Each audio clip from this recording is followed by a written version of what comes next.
Praise the Lord. Hallelujah. Praise the living Jesus. Hallelujah. I welcome every one of us to today's service. As the Lord God Almighty lives, it shall be well with us in the mighty name of Jesus. Amen. We are going to read from the book of Matthew chapter 18. Matthew chapter 18, the book of Matthew, from verse 15. From verse 15 to 19. Amen. Moreover, if your brother sins against you, go and tell him his fault between you and him alone. If he hears you, you have gained your brother. But if he will not hear, take with you one or two more witnesses, that by the mouth of 2 or 3 witnesses every word may be established. And if he refuses to hear them, tell it to the church. But if he refuses even to enter the church, to hear the church, let him be to you like a heathen and a tax collector. Assuredly, I say unto you, whatever you bind on earth will be bound in heaven, and whatever you loose on earth will be loosed in heaven. Verse 19. Again, I say to you that if 2 of you agree on earth concerning anything that they ask, it will be done for them by my Father in heaven. For where 2 or 3 are gathered in my name, I am there in the midst of them. Praise the living Jesus. Hallelujah. By the special grace of God, this morning we're going to talk about forgiveness. Forgiveness. Amen. Amen. God Almighty, in the book of John chapter 3, verse 16. The Bible says that, for God so loved the world that he gave his only begotten Son, that whosoever believeth in him should not perish, but have everlasting life. Amen. The book of Genesis chapter 6 verse 3. Or let's just say from Genesis chapter 6 verse 1 to 3.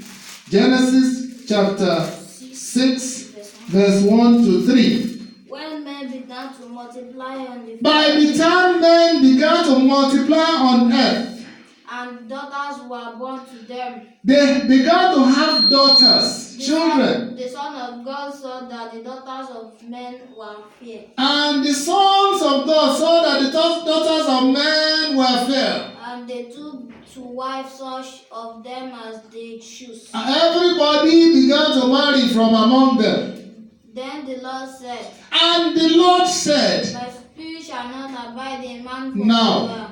come. The world is so corrupt. It's so corrupt, full of sins. People began to marry spirits, people to marry indiscriminately. Even though they appear beautiful in appearance, the deeds of man was full of evil. The deeds of man was full of evil. Everybody was just behaving the way he or she liked. It got to a point, God was tired of all this. And the Lord said, my spirit cannot put up again with man for more than another 120 years from that period, from the day the Lord spoke. Because God was angry. God was disappointed. The world was full of sin. Everybody goes his own way. For 120 years, the Lord gave the notice. He told Noah, you are the only one left. Well, by your own purity, then your family may also be saved. God was angry with man. He said, look, the next 120 more years, the whole of this world will be gone. It was then God started giving Noah instructions on how to that he was going to wipe out this planet with flood. Read further from verse 3. My spirit shall not abide in man forever. Yeah, no more forever, yes. For his flesh, but his days shall be 120. His days shall just be 120 years. No more, no less. Yeah, it can be less. It will no more. My spirit will no longer tarry with man for more than 120 years. We all know what is happening today. Only few people get to 120. By the time one is 60-something, starts feeling some pains, arthritis, and all that, loss of vision, everything, the body begins to depreciate. Some make it to 70, 75, some to 80.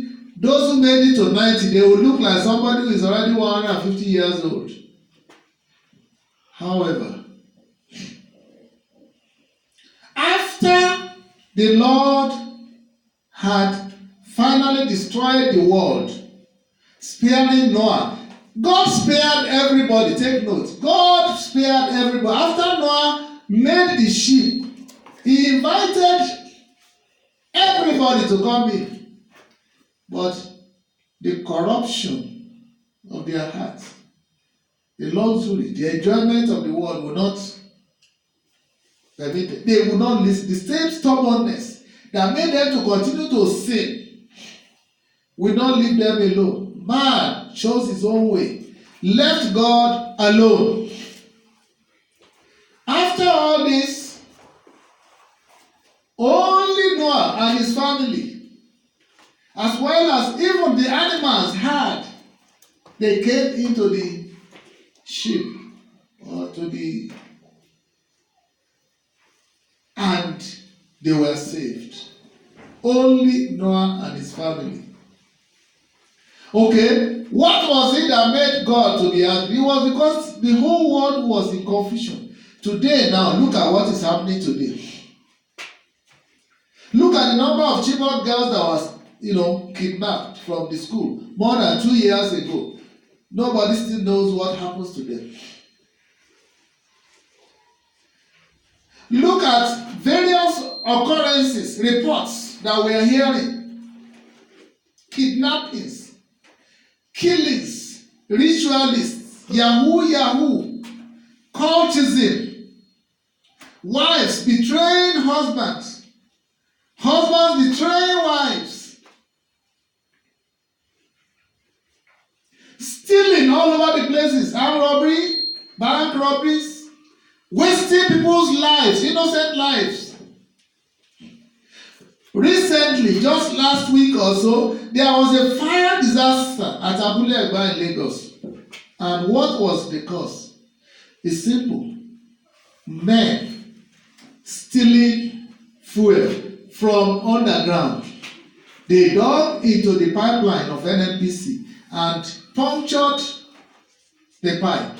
And this time around, they'll be doing it, but unfortunately for them, this time around, fire came and destroyed more than 150 vehicles, we are told, and lives lost. Many lives lost. It became a national disaster.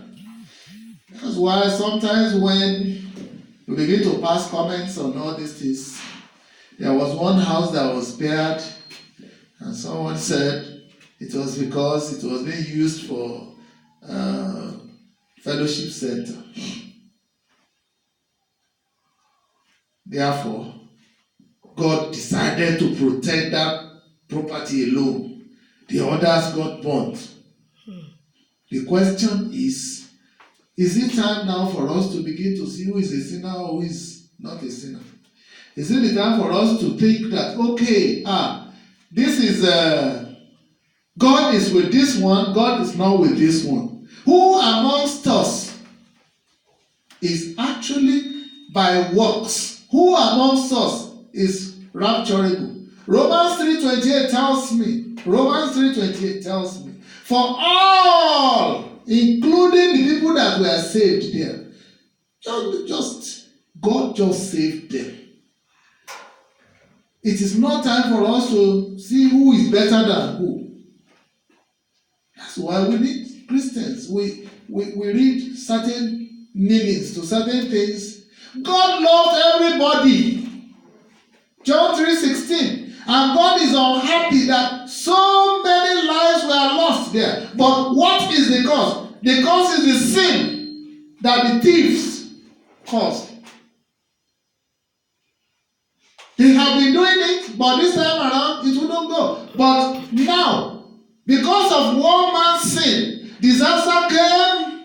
A few men's sin, disaster came to the whole community. It is not time for us to pass judgment as to who is righteous or that this miracle happened because of this. God does not want the death even of the sinner. But the wages of sin is death. The wages of, I just believe that the people that perpetrated the evil that caused the fire, they were also caught up in the fire. Every sin carries punishment. Yes. But, okay, those innocent people who are going on their own, or who have their houses around the place, or who are driving past that place, is it because of their sins that they got caught up? No. When the sinner is being punished, the righteous partakes in it. Amen. That's just about it. God has forgiven us our sins. Even after the Lord destroyed the world, what did he do? He said, this is the work of my hand that I destroyed. Never again will I destroy the world with fire. Say, God repented. God repented. He wasn't happy. So God does not like us to be destroyed. May God Almighty help this nation to overcome the calamities. If you ask those people who are still into, they will tell you it is because we have no job to do. So the government itself has committed a sin, not providing job for able-bodied people. And then if you ask government will tell you the economy is not buoyant and we don't have money in the coffers. Now, who do you blame next? Amen. Everybody keep passing the box. Keep on passing the box instead of every one of us to repent of our sins and begin to follow the way of righteousness. Said, seek ye first the kingdom of God and its righteousness, and thereafter everything that we needed. You don't need to go and destroy pipeline before you make your living. The Lord will help us in Jesus' name. Now, coming back to forgiveness, which is the main topic for today. God Almighty forgave us our sins, John 3:16. He gave us his only begotten Son because he was not interested in our being destroyed all the time. Amen. He has forgiven us.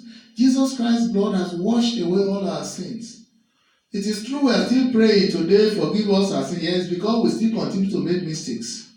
But it's also a sign of remorse that we are not claiming that we are who we are not, that we are not claiming that we are perfect. So every time we make mistakes or we commit sins, we still tell God we are sorry. And God Almighty will continue to answer our prayers in Jesus' name. Now, we heard about the story that was told in Matthew 18. Somebody borrowed money. Somebody was owing another money. And by the time the man came, he had no power to pay. And he came and said, okay. And he said, okay, for the need to collect my money, he has to sell his wife and his children. He has to sell his wife and his children. And after that one, the man knelt down and said, please, do not do it that way. Help me. I'm not saying I'm not paying. That's what I love in the attitude of the person, the debtor. He said, I'm sorry. I know I owed you. I'm going to pay you. Just give me some time. Amen. And the man looked at him and said, okay, I heard your plea. However, but finally said, I heard your plea. Okay, don't worry, don't pay the money again. Go free. And he went, forgave him his debt. Not long after, the same person that was forgiving his own sins, someone owed him little amount, and he wanted to claim it. By the time he got to that person, today, you must pay my money. Whatever it is, if it means you being sold or your children, your family, everything being sold, everybody begged him, he will not answer. The man again, who was owing this man that was forgiven, begged, please, just as he begged earlier, I was forgiven. He begged and they said, no, today you must pay my money. Everybody begged, but the man wouldn't answer. So some people who knew the man, that he was a debtor somewhere, and that he had been forgiven of his own sins, went to tell that man who forgave him his sins or debts, to report that, look, the man you forgave has refused to forgive another person who owed him. Even though that person was begging him, as he begged you that time that you forgave him, said, then the man said, go back to him. He went to him. He sent for him to come. By the time he came, he asked him, I learned that someone owed you and you didn't pay. He said yes, and he was still adamant. And then the man said, okay, I reverse the mercy I gave to you earlier. I reverse the mercy I gave to you earlier. Now, you are going to pay the money you owed me. Even if it means you being in prison, your wife, your children, everything. Because he did not forgive others. The person that forgave him earlier decided not to forgive him again. What does that teach us? When someone offends us, we should forgive. Praise the Lord. When someone offends us, we have to forgive. Amen. Amen. And there are a lot of such examples in the Bible. It happened to Joseph. We all know the story. If we don't know the full story, it's all about his brothers who maltreated him. Genesis 45. Let's see. Let's go to Genesis chapter 45. It was in this chapter 45 that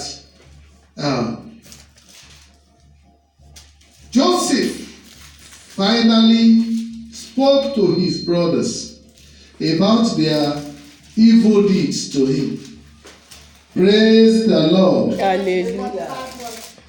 I'm coming. Amen. Amen.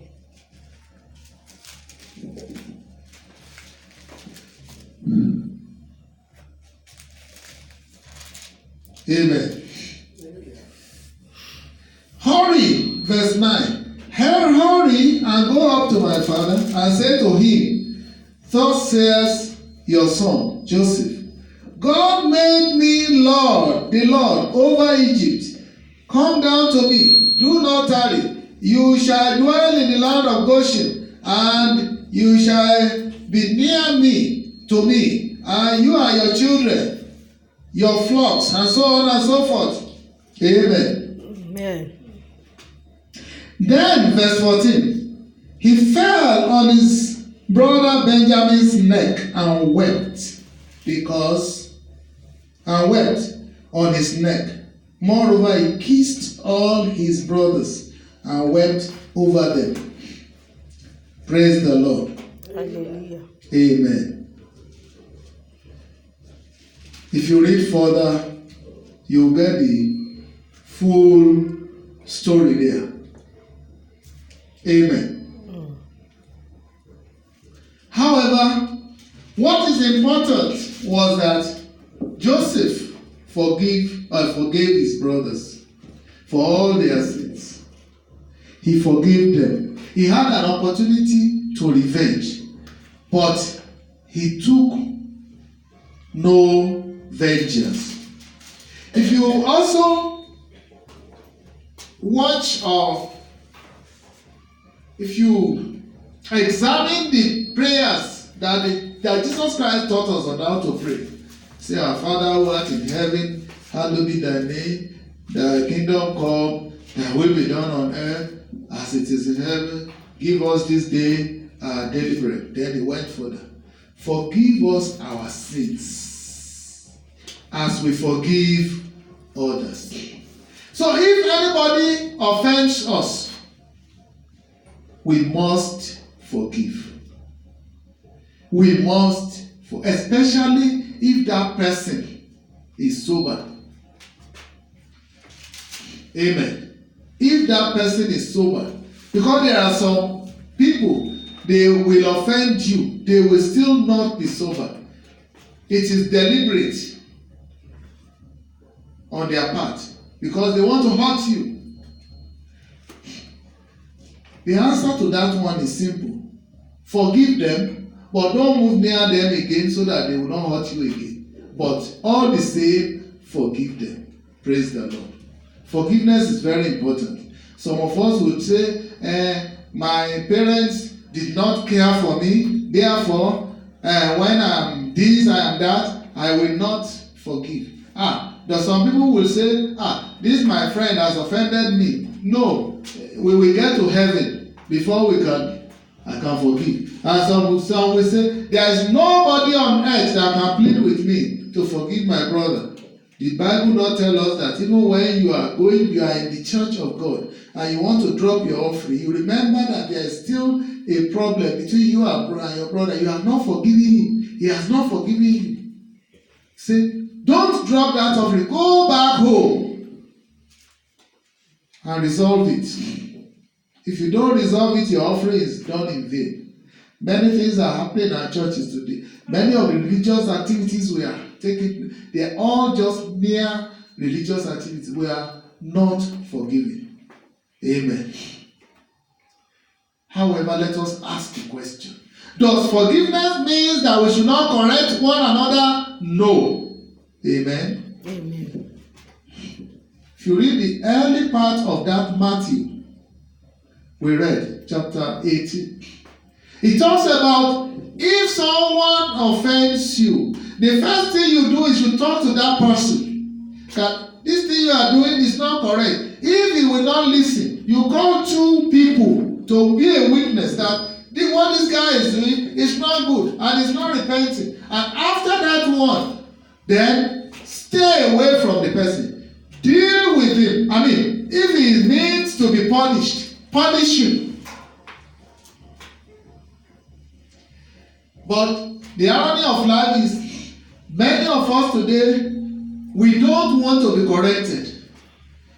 That is why when we see errors, and it's so rampant, not only within the family, not only within the community, but it's even worse in the house of God.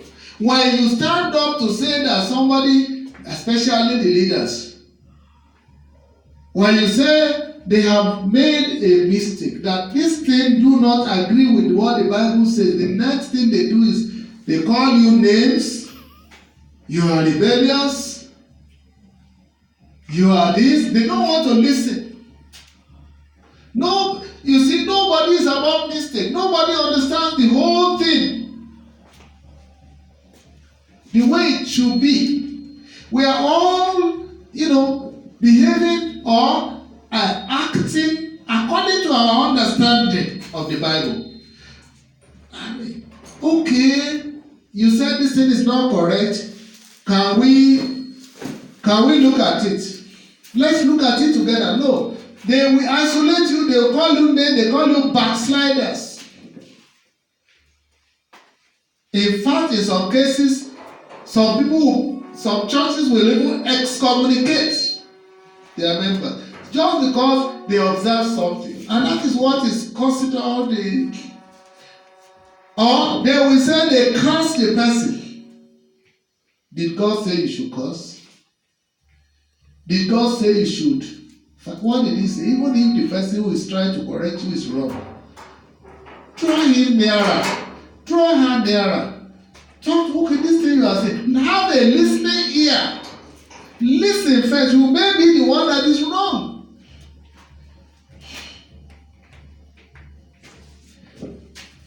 Even in the house of God, let me tell you, what do you do in such a situation? When the person you are trying to correct takes an offense in what you are saying or in you and makes you to become an enemy of his or hers, what do you do? Do you go on fighting him? No, there's no need fighting. What do you do? Forgive. Even though you've invited him, as the Bible has rightly said, invite him. Or you have pointed out. That's why, thank God, the social media is a very good instrument for correcting people, especially ministers of God, where they are. When you have your facts, don't accuse men of God for accusing sake. But nobody is too big, nobody is too mighty. That is of flesh, that is above correction. Where it is obvious that there are errors. So forgive them. That's why I always say, anytime I try to point out an error, I say, look, this is not a judgment. This is an observation as to my understanding of the Word of God. Statement of facts, statement of truth. Statements that can be verified from the Bible, not out of bias, not out of pessimism, not out of attempt to bring down another person. I will tell you exactly but I will refrain from judging. Whether you are going to hell, whether you are going to heaven, whether you are this, you are that, whether you are whatever. No, that's not of me. Judgment is of God. Vengeance is of God. It does not lie in my mouth to say, because I observe you have made a mistake, you are going to heaven or hell. No. But it is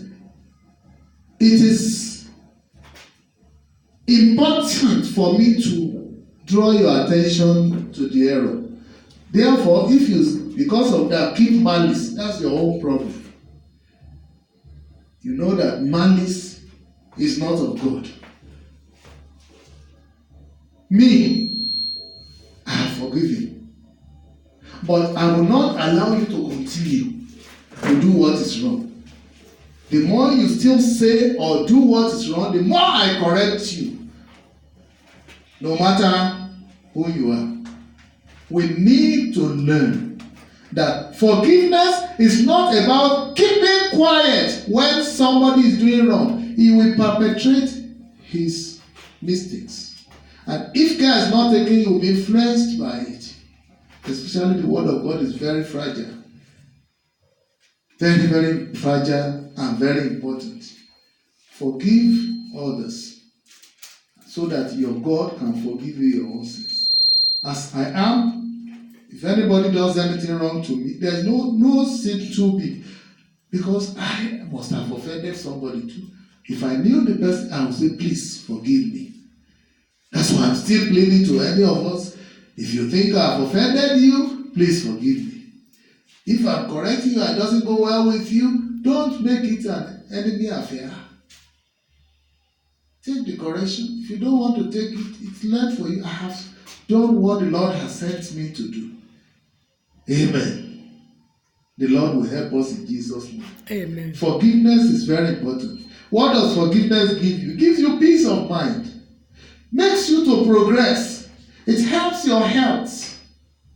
Makes you to conform with the commandment of the Lord. At the end of the day, you become victorious. Because there is no man who is unforgiving that will make heaven. Amen. Amen. Finally, there was one man of God.